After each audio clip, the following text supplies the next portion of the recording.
तर पालघर जिल्हा परिषद निवडणुकी दरम्यान आता 3:30 वाजेपर्यंत किती टक्के मतदान झालेलं आहे याची आकडेवारी समोर येते। जव्हार नगर परिषदेमध्ये 51.30% मतदान झालंय। डहाणू नगर परिषदेमध्ये 49.58%, तर वाडा नगर पंचायतीमध्ये 52.18% इतका मतदान झालंय।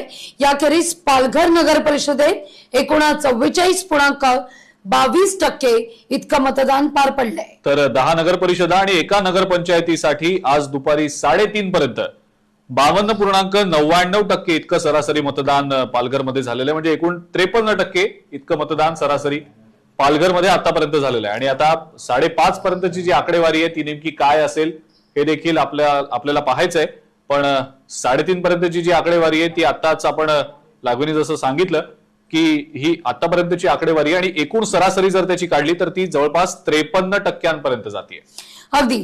तर उपराजधानी नागपूरमध्ये 45.95% इतकं मतदान झालेलं आहे। आतापर्यंत जर आपण पाहिलं तर अजिंक्य नागपूरचा आकडा सर्वाधिक मानला जातोय, 45.95%। आणि 3:30 वाजेपर्यंतची ही आकडेवारी आहे। प्रत्येक इतर ज्या नगर परिषदा किंवा नगर पंचायती आहेत त्यांची आकडेवारी नेमकी काय आहे याचा आकडा अजून आतापर्यंत आपल्यापर्यंत आलेला नाहीये। पण सरासरी जी आकडेवारी आहे 3:30 वाजेपर्यंतची ती आहे 45.95%। बातमी आता पुण्याची आहे। पुण्यामध्ये मात्र निवडणुकीतून माघार घ्या अन्यथा तुमचा संतोष देशमुख करू अशी धमकी देण्यात आलेली आहे। आप उमेदवाराला अशी धमकी देण्यात आल्याचा आरोप केला जातोय। पाहूया आपण नेमका हा सगळा काय प्रकार आहे हे देखील आपण पाहणार आहोत। पण अर्थातच आपण जर पाहिलं तर या सगळ्या मुद्द्यावर आता भाष्य करण्यात येत आहे। फुरसुंगी नगर परिषदेच्या नगराध्यक्ष पदासाठी उमेदवारी अर्ज दाखल केलेला होता। आम आदमी पार्टीचे उमेदवार यशवंत बनसोडे यांनी त्याला ही धमकी देण्यात आल्याचं कळत आहे। आणि अज्ञात व्यक्तीनं त्यांची कार अडवली आणि ही जीवघेणी धमकी दिल्याचा प्रकार उघडकीला आलाय।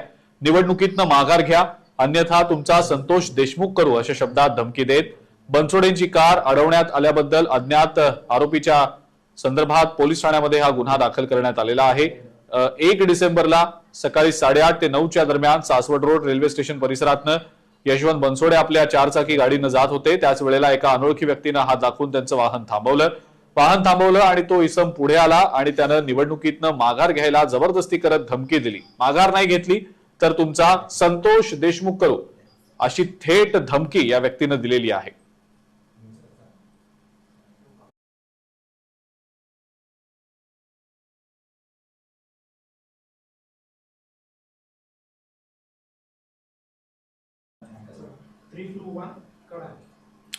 आणि यानंतरची एक बातमी मुंबईतली आहे। मुंबईतल्या दहिसरमध्ये पत्नी आणि अल्पवयीन मुलीवर जीवघेणा हल्ला करण्यात आल्याचा धक्कादायक प्रकार घडलेला आहे। आणि या हल्ल्याच्या संदर्भामध्ये हल्लेखोर पतीला पोलिसांनी अटक देखील केलेली आहे। पत्नी आणि अल्पवयीन मुलीला ब्लेडनं वार करून त्यांना ठार मारण्याचा हा प्रयत्न झाला। संबंधित आरोपीच्या विरोधात भारतीय न्याय संहिता 2023 अंतर्गत गुन्हा दाखल करण्यात आलेला आहे। अल्पवयीन मुलीनं जी तक्रार दिलेली आहे त्या तक्रारीनुसार ती आणि तिची आई झोपेत असताना आरोपी पती घरात घुसला आणि ब्लेडनं त्यांच्या गळ्यांवर वार केले, पत्नीच्या पोटावर वार केले, दोघींना ठार मारण्याचा प्रयत्न करण्यात आला। या सगळ्या